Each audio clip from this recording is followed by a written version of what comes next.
hold for the next available operator.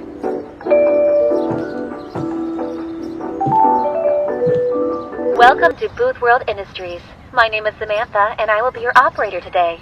Name.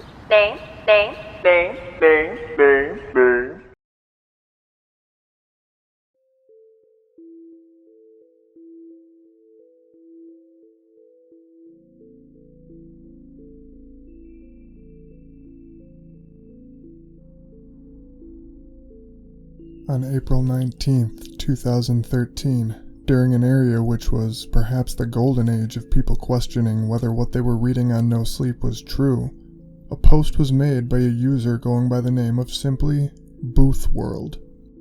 The title of that post was something no other post had utilized up to that point, a phone number, 630-296-7536. In the story, our narrator gets a call from this number and learns that it belongs to Boothworld Industries. In this time of uncertainty with regards to the legitimacy and authenticity of the tales being shared around the internet, the post shared by the user Boothworld became a point of debate almost immediately. This wasn't unique to NoSleep. Is this real was a common question during that time. But what set this story apart, however, was that this number was indeed real, and when curious readers called it, they were met not only with a voice recording identical to the one detailed in the post, but return calls from someone who was decidedly not a recording, but rather an actual person. This is the history of Boothworld Industries. This legendary NoSleep entry came about when author Christopher Bloodworth, which, you'll notice, is an anagram of Boothworld, or rather, the other way around, was living in a cabin in California, one that was in need of significant repairs. The cabin had just been remodeled, but the work was, according to Bloodworth, terrible. Bloodworth set out to renovate the cabin further, to fix the issues posed by the previous remodel. However, the contractor with whom he intended to work never showed up, on top of other mounting issues. And therein was born the crux of the Boothworld saga, remodeling. In the story, as in real life, our narrator is waiting for the plumber to call to set up an appointment with him at his newly purchased, freshly and poorly remodeled cabin. As he unpacks, his phone rings, and after being placed on a long hold, a voice addresses him with, "Welcome to Boothworld Industries. Name?" After telling the operator his name, he gets a strange response. "Sir, we know who you are. I'm your operator. Please give me a name to access." Confused, the narrator asks what they need a name for, getting a single word in reply: remodeling. Our narrator gives the operator the name of an ex-girlfriend, Jessica Goodwin. The remodeling appointment is eventually set for later that afternoon. A few hours later, his phone rings again. This is a Boothworld courtesy call, during which no plumber shows up, no contractor, no one related to the renovation of the narrator's cabin at all. Instead, he listens as his ex-girlfriend is brutally murdered by a member of Boothworld Industries. At first horrified, the narrator then relishes in what just transpired and attempts to schedule another remodeling, this one on the contractor who left his new cabin in its current state of disrepair. But then, to his horror, he learns that someone has scheduled a remodeling appointment for him. The only way to avoid his own remodeling is to get Boothworld, whose numbers had been dwindling in recent years, 1,000 new members. And this provides the final gut punch of the story. Remarking that membership in Boothworld Industries is by invitation only, our narrator invites readers to call the number, to call 630-296-7536. As mentioned, Christopher Bloodworth took from his own life in constructing the framework for Boothworld Industries, but the organization itself was the result of a combination of factors. The first, and perhaps most obvious, is the anagram of his name, which was Bloodworth's express intention. Another inspiration was his infatuation with the logo of the skateboard company World Industries. A literary influence on this story was Stephen King's 1978 short story, Quitters, Inc., published in the award-winning collection Night Shift. Bloodworth's intention was to bring something like the titular organization in Quitters Inc. to modern times, and infuse it with a multimedia angle, as well as adding a twist of his own in which the true victim of the story is the reader. Despite the title of the story being a real, actual phone number, calls were slow to come in at first. It wasn't until Bloodworth himself seeded a comment feigning terror at how the number was indeed active. After that, calls to the Google Voice number began flooding in. Callers would be met by a voicemail spoken by the kind woman in the story, and in this time of uncertainty regarding validity, many callers hung up, fearing for their safety after having called this number that actually worked. After the initial surge of calls, their frequency died down some, until popular YouTubers began filming themselves calling the Boothworld Industries number and posting the videos for their many subscribers to see. It was around this time that Bloodworth began answering some of the calls himself. Callers would be expecting the voicemail from Samantha and hang up in panic when they were met with the live voice of a man. Bloodworth would often answer the calls and remain silent until the caller spoke, most typically wondering if the call had actually gone through, at which point Bloodworth would simply reply with a low, aggressive "hi," and upon being asked who he was, Bloodworth would reply, "You called me. Shouldn't you know who you're calling?" After some back and forth, Bloodworth would eventually end the call by saying, "It's been 1 minute. I now know where you live," and hanging up, leaving callers terrified. It was because of YouTube that Boothworld Industries has become a term so closely linked with creepypastas. According to Bloodworth, the story itself isn't nearly as well known as the number is. 630-296-7536 has become a kind of internet urban legend, while the NoSleep entry is simply something waiting for those who decide to dive deeper into the mystery. At one point, the Boothworld phone number became linked with other popular creepypastas and internet legends including Momo and the Haunted Elmo, which resulted in a number of strange calls regarding the connections between them. With the popularity of the story, there has been extensive coverage outside of its original home on NoSleep. It has been debated over and discussed in a variety of subreddits on Reddit proper, covered on numerous podcasts and YouTube series, and been adapted into several short films. According to Bloodworth, the story has been optioned 3 times, but, as so often happens in the film industry, the project's never made it past that first stage.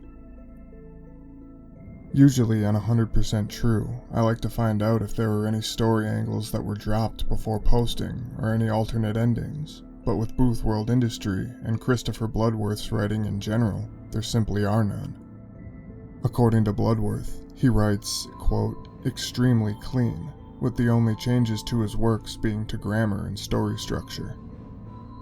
Apart from the original story, 630-296-7536, there have been 3 more entries in the official Boothworld canon, those being the aptly titled Boothworld Industries, 1109, and Black Friday. For a time, Bloodworth also made available on Amazon the Boothworld Industries Initiation Kit, which included 10 short stories all related to the titular organization, but also interactive games and puzzles for readers to solve, once more proving Bloodworth to be one of the most innovative scribes ever to grace NoSleep. While no longer available, the Initiation Kit has received stellar reviews, and to anyone who happens to have one, I hope you treasure it, because it is a piece of NoSleep history that will more than likely never be matched. In terms of continuing the Boothworld legacy, Bloodworth has gone about it in a kind of roundabout way. Every Friday, Christopher and his wife, whom, fun fact, he met as a result of her reading a random comment about Boothworld Industries on a website, host a livestream on Twitch, broadcasting from the, quote, Boothworld Industries Happiness Division, wherein they put on a kind of Dear Abby session as they read posts from the subreddit Relationship Advice and offer their takes on the situations. Interspersed into these live streams are fake advertisements for products offered by Boothworld Industries, products that, more often than not, kill you. But while I can deliver this information to you only as best as I can, there is no person better to hear about the story from than the person who wrote it. Christopher Bloodworth has been kind enough to sit down with me and talk about his influential contribution to the vast, vast library that is internet horror. Please welcome Christopher Bloodworth. I am here with Christopher Bloodworth, the author of the legendary Boothworld Industries NoSleep stories. How you doing, Christopher? Good, how are you doing? I'm doing good. It's awesome to talk to you. I really appreciate you taking the time. Yeah. I get a lot of people asking me, or, sometimes I'll just put out, who do you want to hear from? You have invariably been on every list that I've compiled from those questions. So seriously, I really do appreciate it. I try to hide, but it doesn't always work. I mean, you're putting high quality stuff out there. It's inevitable. People are going to want to track you down. Me being one of them. Tell us a little bit about yourself. How long you been writing? Oh God. I couldn't give you the exact year. I know that I started whenever I was in Austin. I started a t-shirt company, screen printing, right? And to sell those, what I wanted to do was screen print a tiny little short story on the inside of the t-shirt and upside down by your hip. So you could like flip it up and then read the tiny little story about whatever the design was, right, on the inside of the shirt. That's so cool. I realized, it was cool in my head. It didn't pan out like a lot of things, like a lot of design ideas I've had. It didn't quite pan out. So I wrote the stories for an entire line of t-shirts. And I realized that I had no idea what I was doing. Like I was just writing. At sometimes I'd be like describing something and I'd just do like adverb, adverb. And I had no idea what I was doing. So I was like, okay. I remember in AP English back in high school, we read this book, or we read a section of this book called On Writing by Stephen King. Oh, yes. And yeah.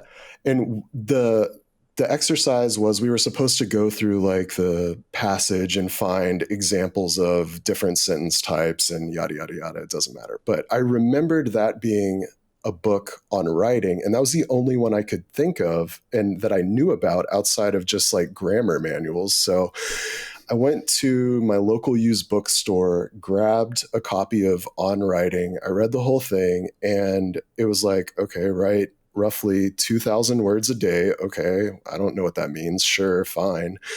And after that, right after that, I wrote my very first novel.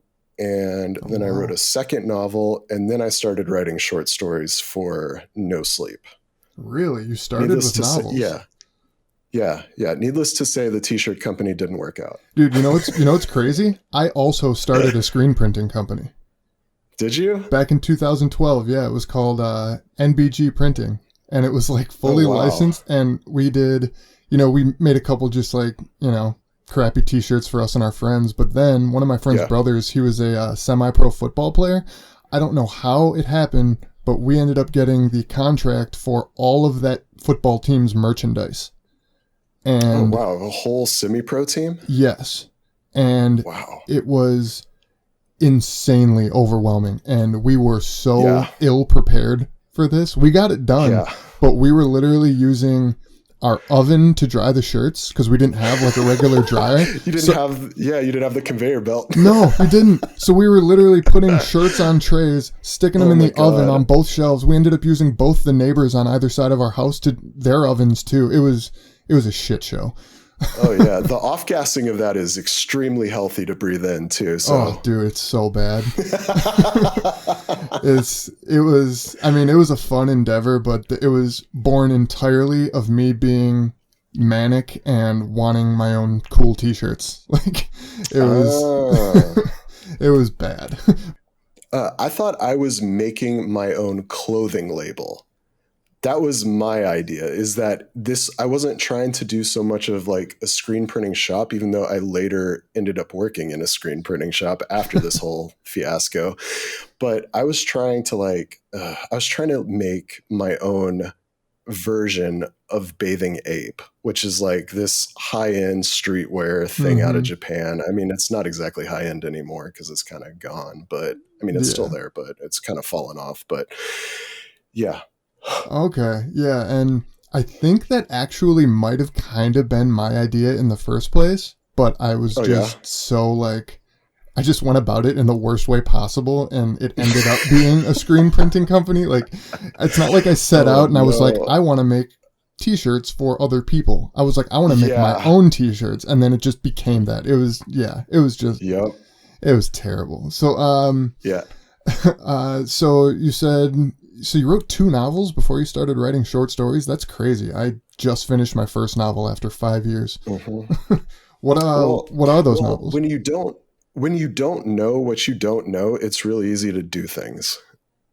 I like Like that. I didn't know, like in my head, writing a novel wasn't hard because I just read On Writing. He said exactly how to do it, 2,000 words a day.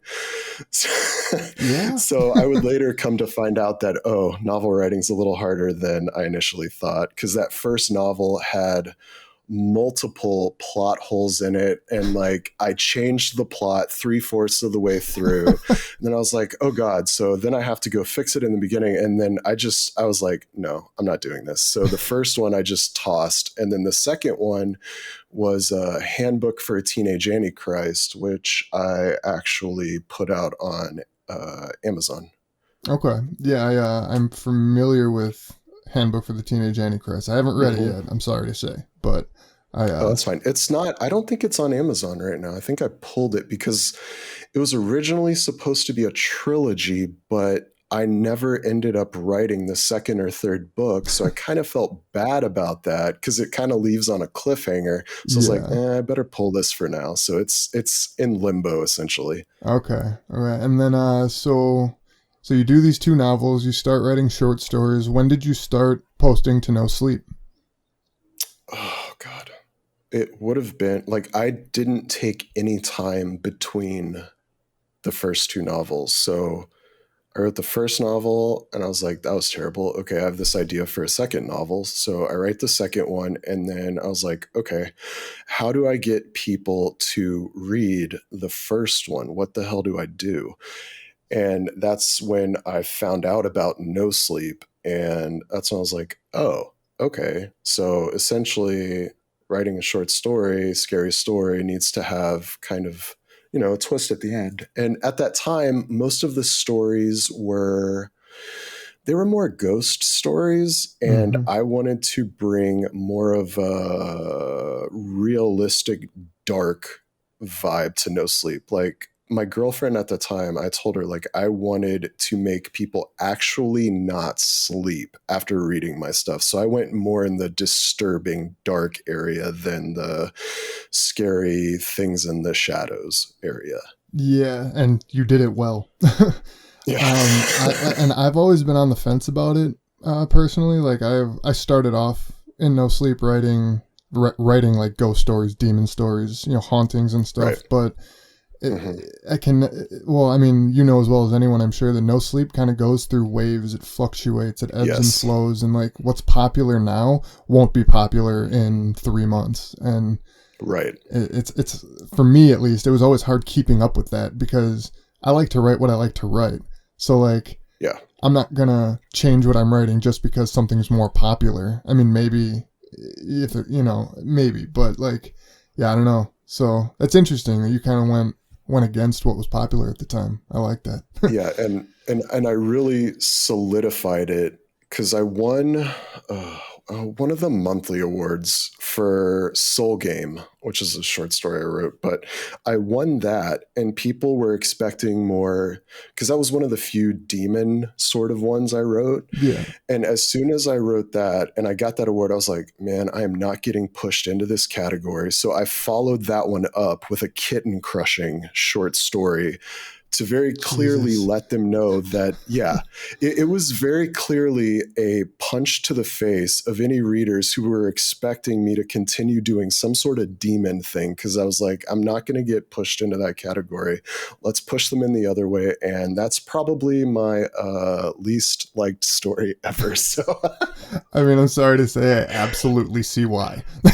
Yeah, same. Like now looking back, would I have done it? Probably not.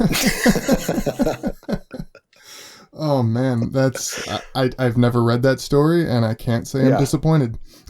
probably don't.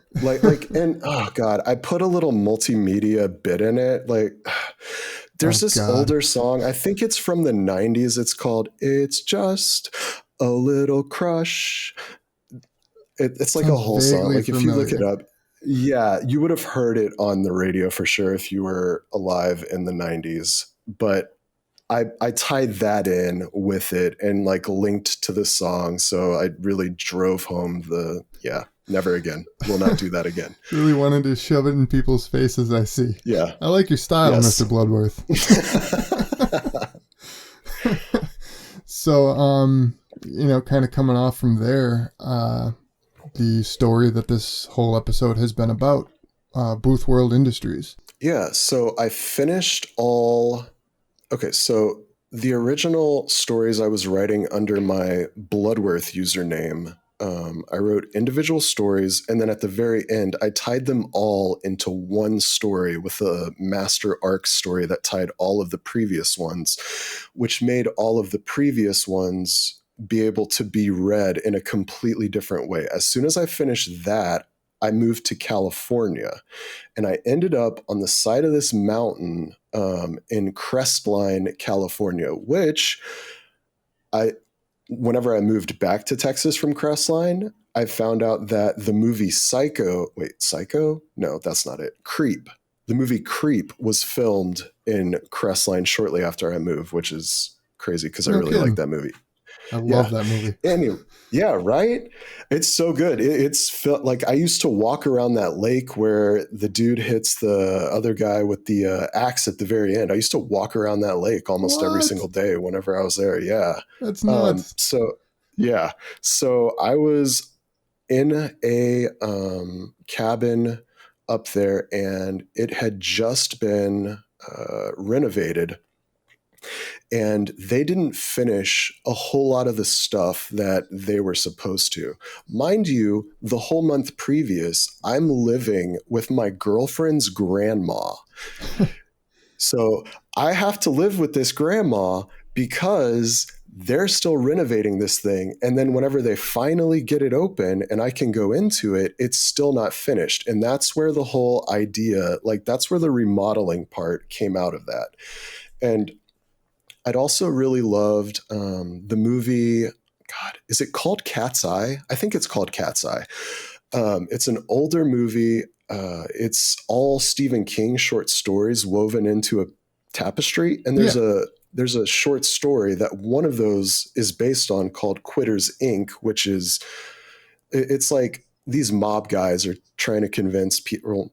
They're a company essentially, and they torture the people who are trying to quit smoking. Their wives, they torture the wives. So like if you go in, you're like, I want to quit smoking. They're like, fine, that's great. Quit smoking. And then they're like, okay. And then they like take in the wife and they'll put the wife in the electrocuted room an electrocuted room. And she's like jumping around and yeah, it's like really, really dark. So I wanted to tie that into kind of a darker story, but also have it be kind of an attack on the reader again, because, I hadn't learned my lesson about the kitten thing. So I was like, let's make a number that essentially murders whoever calls them.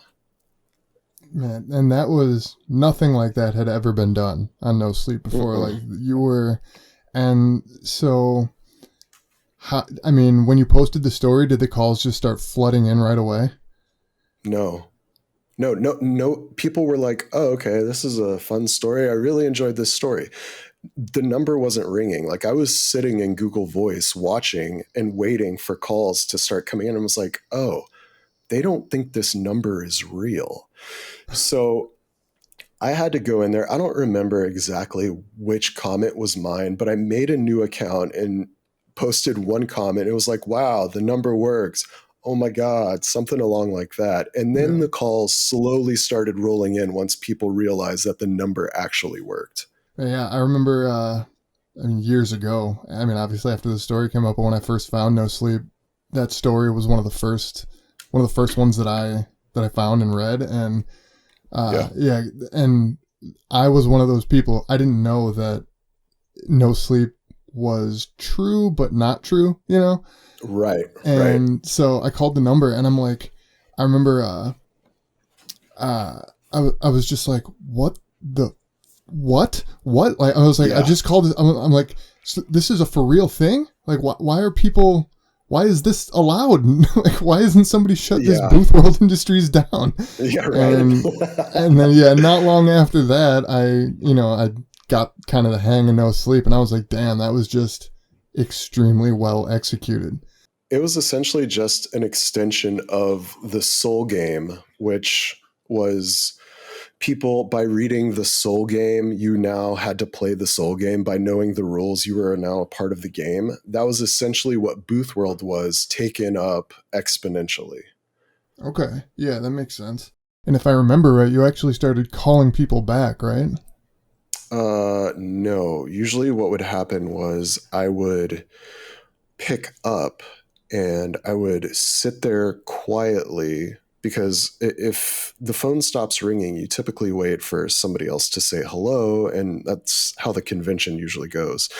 But what I would do is just stay there silently, occasionally letting like a breath come through the microphone so they could hear me and they knew somebody was there, at which point they would usually go, hello? And normally I would like drop my voice really low and just be like, hi. And normally they would hang up. And then a lot of times they would like call back, and normally I wouldn't pick up the callbacks, but the whole point of that was so that they could get something different again than what they were expecting. And also so they could tell their friends, hey, this thing happened to me.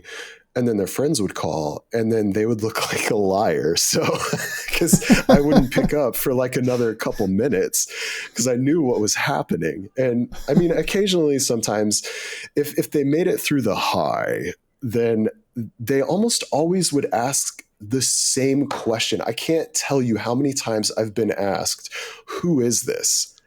And like the follow-up is always the same for me. It's, you called me, shouldn't you know who you're calling? And like after a while of them being like, no, who is this? Like no, really, you don't know who you're calling, you just type in numbers. Like, it would start getting funny at that point, and then I just hang up the phone. And like if I kept it going long enough, and I could tell they were getting comfortable, then I would give them like the time on Google Voice that the call had gone on for. So I'd be like, it's been 5 minutes. Now I know where you live. And I just hang up the phone and never pick up again to really set them off, to be like, yeah. Because it's like, oh, wait. Yeah, I've seen that on movies. If you stay on the phone too long, they can trace you. I'm like, I have no idea. I'm looking at a timer. It's different every time. That is wonderful, man. Like that is something that No Sleep had never had before and has never had since. Yeah. That is like you really did something like truly unique and you did it in a time when like people were doing novel things on No Sleep. They were putting out new unique stories, but the multimedia angle, there's never been anything else like it. Not that I can think of, at least. I mean, people have done stuff with recordings, but you really kind of built something there, and it wasn't just the one story. How many stories are in all the Boothworld Industries stuff? 1, 2, 3, 4. 4 total that I wrote, and then there was this book I came out with that I took in. I put out a call for submissions for a short story book. So several people off of No Sleep wrote additional stories that, fold into the canon. So like there's more. I've only ever written 4 Boothworld stories, but there's more than that out there. Okay. Any plans to write any more ever? No, I mean,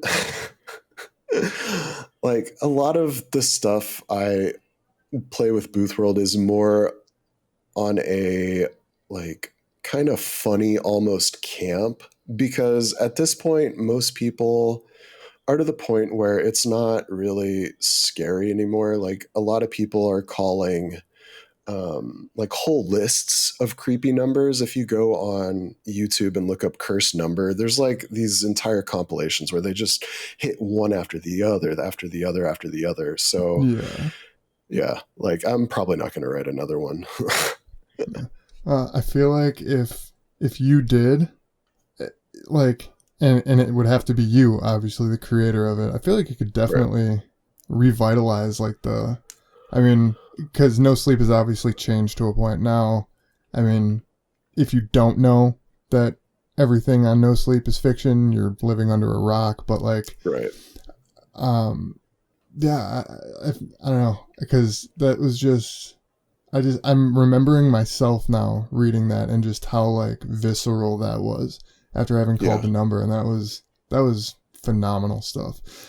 Thanks. Yeah, I've And uh, so I've thought about it before, and I'm not too up to date on the current No Sleep stuff or what they're even writing now, but it's really surprising to me, assuming this hasn't been done, that no one has folded like the idea of Booth World into TikTok, because those two oh platforms could easily merge together and create a really cool story. And if it hasn't been done before, No Sleep Writers, free idea, you should probably do it.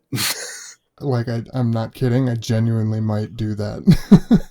Yeah. That because yeah, those two could easily go hand in hand. Right. Like it would be so easy to tie like a story into like a multimedia aspect of like a TikTok. And then now that they have the whole live thing on TikTok, which whenever I wrote Booth World, there wasn't any real like live type thing except for Twitch at the time, but that wasn't even what Twitch is now. So it's just like Yeah, you have so many options. yeah, the potential for branching out is huge there Yep. for taking Booth World into other other platforms, other avenues and stuff. Yep. So then the number is still active, correct? Mm-hmm. Okay, yeah. Both numbers are. I always forget about that there was a second number.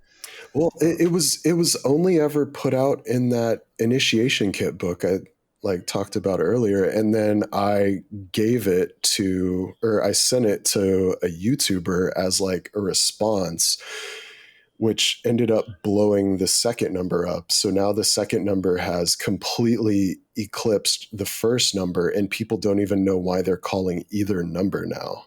Like they don't know the story behind it at all. They're just calling it and being like, oh, it's a cursed number. I don't understand why. Huh. And Yeah. see, for me, that would take all like the magic out of it. See, that's why Like, you can start screwing with people, start messing with them, because like they don't know any of the stuff behind it. So why not? yeah, right. You can kind of go any direction you want. Yeah. That's hilarious. So, was the story like a big hit on No Sleep right away? I think votes wise, it was, or upvotes, it wasn't. It caught its second wind after it had fallen off the front page, which essentially never happens on No Sleep. Because once you're off the front page, all the upvotes kind of dry up and disappear. But Right. this one had far more upvotes after that first week. It had been up there and was gone. That's when the votes really started, and that's when it kind of went, I guess, I hesitate to say viral, because in my mind, it's not, like, my definition of viral is so skewed with TikTok and YouTube. But Yeah. in its own little bubble, it went viral among people who wanted to scare each other, I would say. And then, so past No Sleep, did it get any attention outside? Like, outside of No Sleep? Yeah. It's been optioned 3 times. Um, None of those options have ever made it to the full movie. There was a short film that was entered in a film, not contest, film festival. There we go. It was entered in a short film festival, and I really enjoyed that one. It was funny. It took Boothworld. It kept to the roots, but like in one part, the main guy is like, just like they play this really happy track as he's calling Boothworld over and over and over, like saying names into the phone of people he wants to remodel. And it's just really funny. So is that different from the one that's on YouTube then, or? I'm not sure if that's because I know there were two major, or not major, but there were two completed and polished short films. And then there were the major film options that never actually went through. So, okay. Yeah, I'm not entirely sure. I know that the funny one is on YouTube. I'm going to have to find that then. I wasn't aware that there was or any shorts out there. That's awesome. Yeah. Were there any ideas or I guess story directions that you were considering taking and didn't, like stuff that ended up on the proverbial cutting room floor? Not really. I don't. Most of the stuff I write comes out as it comes out, and the only thing I really edit is grammar, typos, an occasional plot hole, unless it's like that first novel and I don't want to correct it because it's such a nightmare to rewrite the whole thing. There were no like alternate endings or anything. Like I knew where I wanted to go. I knew what I wanted to do, and I knew how I wanted to do it. It was just figuring out how to get all the pieces of it to work together in a way that was interesting and not like camp. I didn't want it to come across as camp. Now I don't care if it comes across as camp, but then I was extremely serious about Boothworld Industries. Yeah, for sure. I think at the beginning of all of our NoSleep careers, we all of our stuff is taken, at least by us as the writers, as this is going to be the scariest goddamn thing I've ever written. Yep. Yep. And whether that is actually the case or not, I never know. Yeah. So if you could go back and change anything about the original, like the 4 that you wrote, would you change anything? If I could change anything, I would change when I released them. How so? Knowing the future that I know now, had I known the future back then, I wouldn't have released them when I did. I would have waited longer until YouTube and Twitch and TikTok were bigger, and I would have released it like now-ish. I can see that. Yeah, I feel like it would have gotten a lot more steam behind it up front than it did then. But I mean, that's all like glass half empty nonsense.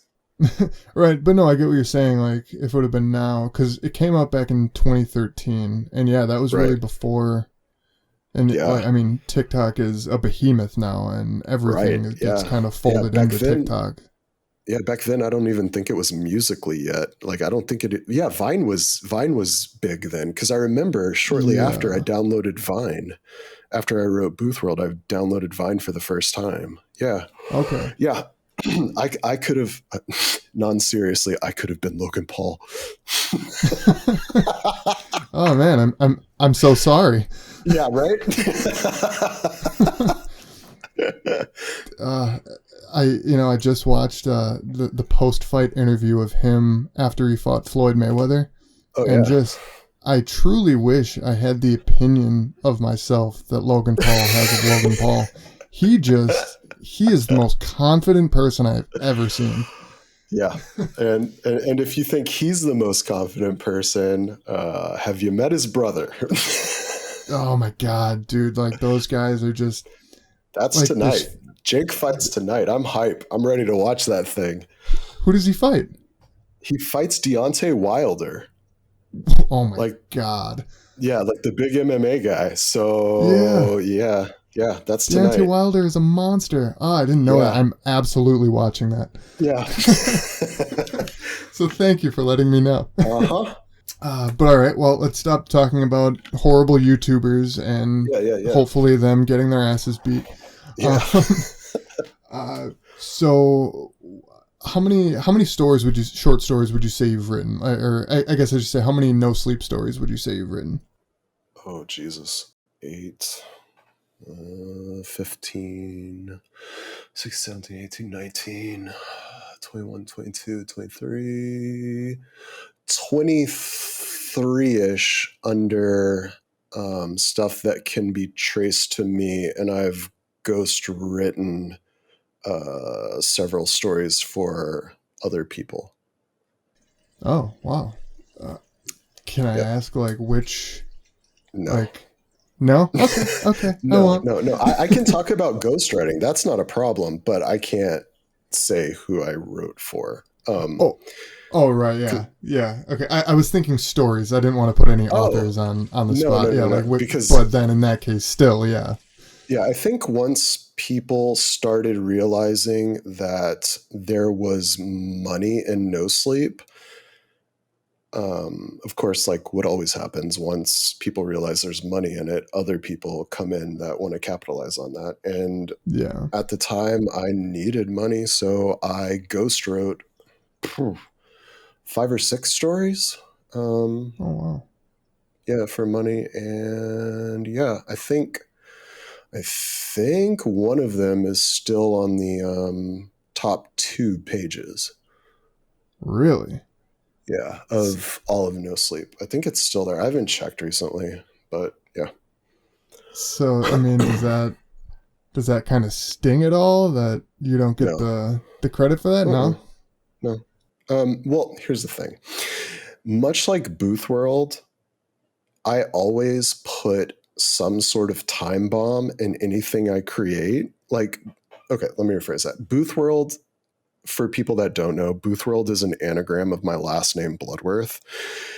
And I did that because I was writing under a different username, and I didn't ever want anybody else to claim they were Boothworld. So that's part of where that came from. Now, in other things, I also put anagrams, or I'll do sentence structures that spell out my name. So if you can find my name, you can find my story, essentially. But yeah, so I've never felt stung about it. Like if anybody ever tried to, God, I look at stories as like me selling a t-shirt that they now own and they can do whatever they want. Like I keep the anagrams and the different little time bombs in there just in case anything goes like seriously wrong. But if somebody were to take one of my stories that I sold to them and to get a movie made and take all the credit, I wouldn't have an issue with that. Like I know some people would. It's just not something that affects me, I guess. And I can understand that. I guess you kind of, I mean, you provided the service that was requested, I suppose. Right. And yeah, so I mean, yeah, like you said, if somebody then takes that T-shirt and somehow makes $1 million off it, yeah, I guess you're right. Now, if it was a novel, I'd have major issues. I would lose my mind. But a short story, I'm not as precious about short stories as I am novels, because I've always looked at myself as a novelist versus a short story writer. And see, for me, I want to think of myself as a novelist, but Yeah. it was such a, because I just finished my first novel about 2 months ago, month and a half, 2 months Nice. ago. How many words? About 78,000. Nice. And yeah, so I mean, I think that's actually a little on the shorter end of a novel, but 52 is the entry. Oh, really? Yeah, 52,000 is the entry. Oh. Your genre entry might be higher than that, but like legally speaking, or not legally, but you know what I mean? Yeah, it's usually around 50,000, 52,000. That's where entry-land novel starts. So you went above and beyond. Oh, okay. That's actually good to know. Cool. Yeah. But yeah, like for me, it was a chore, and I don't mean to make that sound like a negative thing. Right. which it inherently does because I enjoyed every second of writing it. It was much more difficult for me to write the novel than it was the short story that it was based off of. Because like what for me, when I started writing for NoSleep and I started getting those, thousands of upvotes, I was able to ride that high into a new story every day. And maybe it was just the fact that there's not that kind of that instant gratification, maybe, but yeah, I don't know. It was so I'm impressed. It's really cool to me that you consider yourself more a novelist than a short story writer, because I wish I could be like that. Yeah. I mean, at this point, I think I've written more novels than I have short stories. So it's kind of hard to even, yeah. I have a lot of novels out right now, and I have more novels that I never even put out that are like, I'm sitting on an unfinished novel that's 110,000 words that I've just never finished, because I started writing another one. Like, it's novel after novel after novel. That's awesome. You got that Stephen King syndrome. Yeah, except without the money, right? Yeah, right. That's the one difference. That ship has sailed, unless you're a romance writer. If you're a romance writer, you can make bank. Yeah, it's crazy. That's the biggest genre there is, isn't it? Yep. Like by a wide margin. Oh yeah. Like, it's not even close. Yeah. It's gotten much more difficult to break into, especially with the advent of self-publishing. Yep. Because now there's, just so many things for people to read. So they're making that pool bigger. But then at the same time, it makes it more difficult for people for people who do want to go the traditional way. And because that's what I'm trying to do with my novel right now, is I'm trying to shop it around. So you're trying to find an agent or a publisher right now? An agent. Okay. An agent, yeah. Oh, God. Query letter. So many query letters, dude. So many. Oh, man. I sent out 5 last night. Yikes.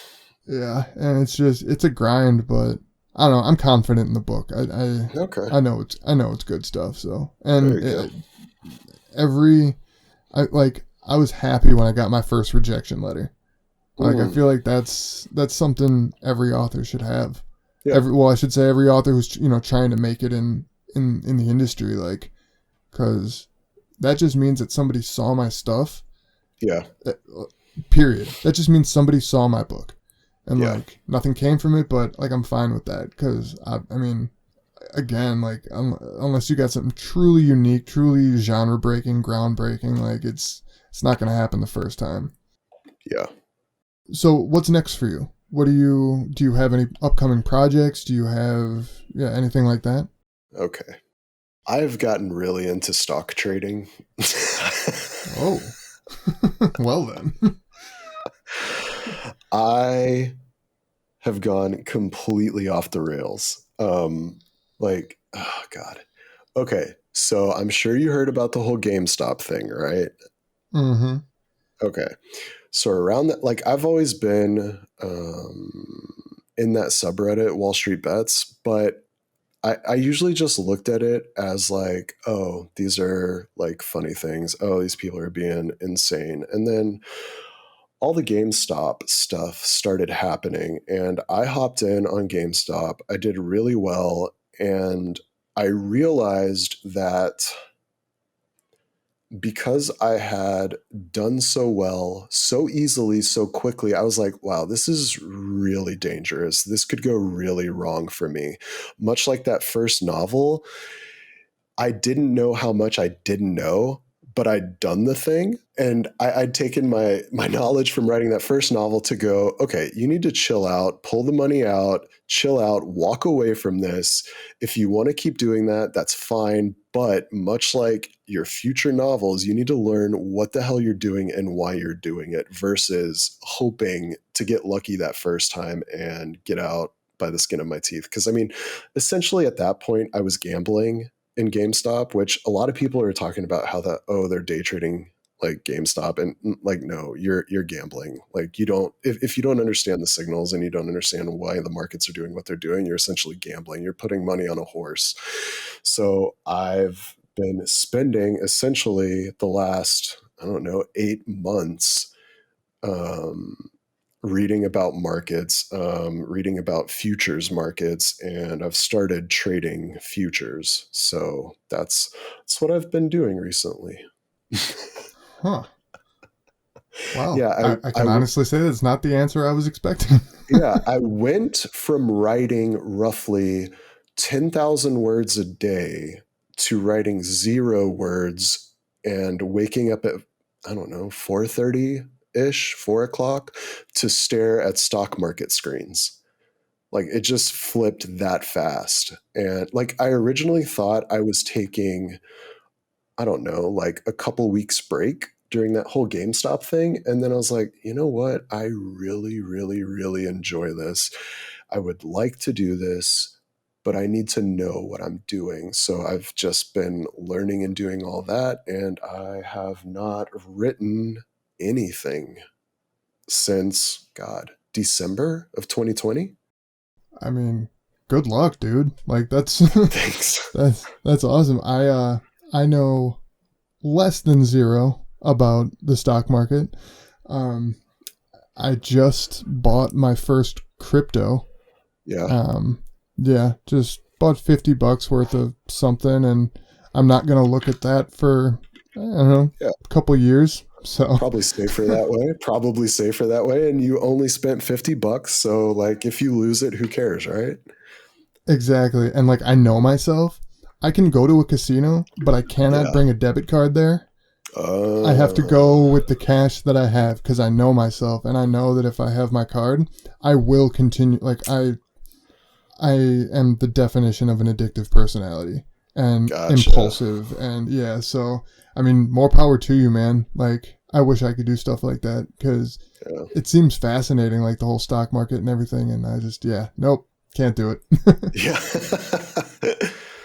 But so do you? I mean, do you never see yourself writing again? Do you? I don't know. Like, I've talked to my wife about it, and she's like talked to me about it, and she's always like, she thinks I seem genuinely more happy not writing than I was whenever I was writing. Because I can say, well, to be clear, whenever I got up to that 10,000 words a day number, what I was doing was, I was writing in Dragon Naturally Speaking. So I was saying the book out loud, if that makes sense. Oh, yeah, yeah. Yeah. So I could run roughly, I could hit about 2,000 words in 30 minutes. So I got up to the point where I was writing like 5 times the amount of words in half the amount of time. Not 5,000 times. No, I said 5 times. 5 times the amount of words in like half the time it took me whenever I was just on a keyboard. And it felt better. I was less tired. But the one problem is any little distraction from that writing environment was like, to me at least, it was catastrophic. It would take me out of everything.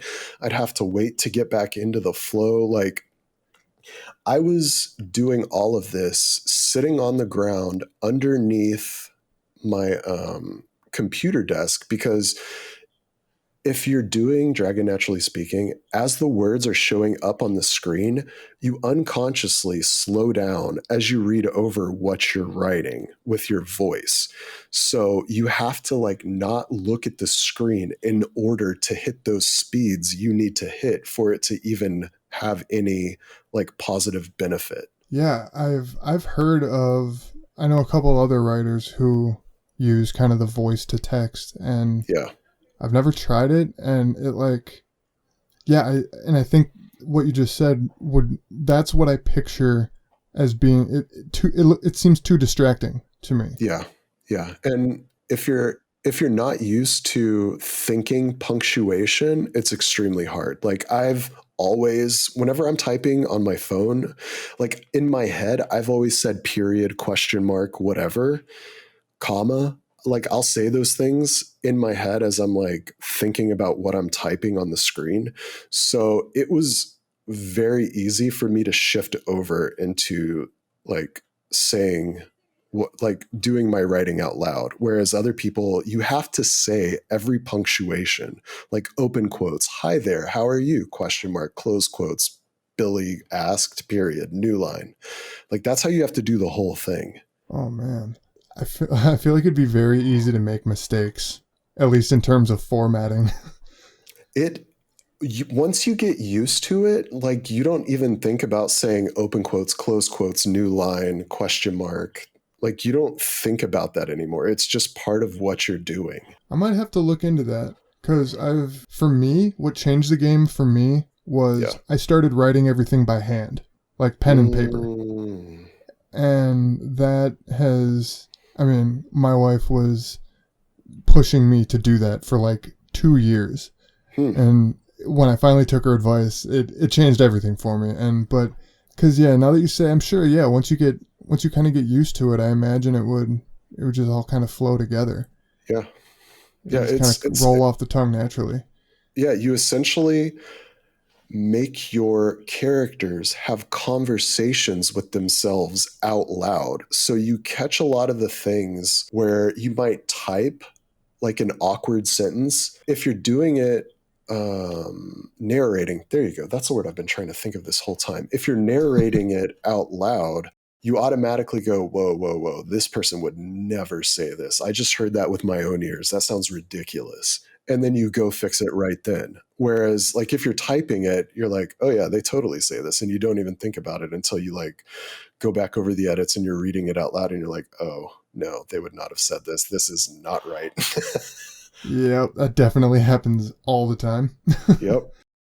Well, I mean, I gotta say, like, I've always been a big fan of your work, and it is disappointing to hear that you may never pick up the pen again. But that said, I'm definitely glad you found something that you're genuinely enjoying. So that's really cool, man. I'm really glad about that. And it's awesome that you have left a piece of yourself in kind of the Hall of Fame of NoSleep. Yeah. That's really cool. And yeah, I don't know, man. I wish you the best of luck with everything. Thanks. Yeah, dude. I really appreciate you sitting down and talking with me. I forgot to ask one other question. Is there anything else about Boothworld or the writing of the stories? Any other cool, interesting, weird facts about the story? Sometimes there's not. That's totally fine. Not that I can think of. In one of the stories, gosh, I think it's Black Friday. Yeah, it's Black Friday. The Black Friday one about Boothworld Industries. My girlfriend at the time in that video, there's like a stalking video in it. She would later become my wife. And we met because she read a comment on some random YouTube video talking about Boothworld Industries. Someone was like, "Oh, that's some Boothworld Industries shit," and she was like, "What the heck's Boothworld Industries?" So she Googles it. She goes finds it. She reads it. She doesn't like horror, but she reads all of my stuff. And she sends me a message right after she finishes. She's like, "Hey, I don't like horror. Thanks for the nightmares." And and from that point, we started like at first I thought she was a fangirl from Tumblr because I was on Tumblr heavily then. And I got a lot of weird messages like, okay, Tumblr culture at that time was wild. Like there were girls that wanted to kill me because they thought it would be hot if I died. It's Tumblr's an entirely but graphically they would describe how, and it was not great for me. So I thought she was one of those. So I was like, "Oh, cool, great, thanks, bye." And she like messaged me something else and we started talking and we've been together ever since. We're coming up on our 5th anniversary here next month. So that's something people don't know about Boothworld, is that it got me a wife. That's awesome, man. Yeah. Like that just warms the heart. Yeah. Like, for real. That's so cool. Yeah, and she wasn't That's one of those great. Tumblr girls. Hey, which is great for you. Yes. Where can people go if they wanna check out your work? Honestly, right now, because I don't know how much longer my website's gonna function, I would go to twitch.tv/Dear Boothworld. My wife and I run we run a weekly show called Dear Boothworld. It's every Friday night at 8 p.m. Central. It's like Dear Abby, except we take posts from relationship advice and from Am I the Asshole? And we kind of run it through like a Boothworld filter. Like, instead of asking, Am I the asshole? Like, it always ends with, should I be remodeled for doing this thing? And like, we run it through that. And then we also do like fake product ads for, random Boothworld Industries products, and of course all the products kill you and they're all dark and like take your soul away. But yeah, twitch.tv/Dear Boothworld, that's where I am now every Friday. All right. Awesome. And there will be a link for that in the description when this goes to the video. Well, yeah, man. I really appreciate you sitting down and talking with me. I know people are going to love to hear this. Yeah, it was great talking to you. Awesome. Well, yeah, I guess that's all I got. So have a great rest of your day, man. Awesome. You too.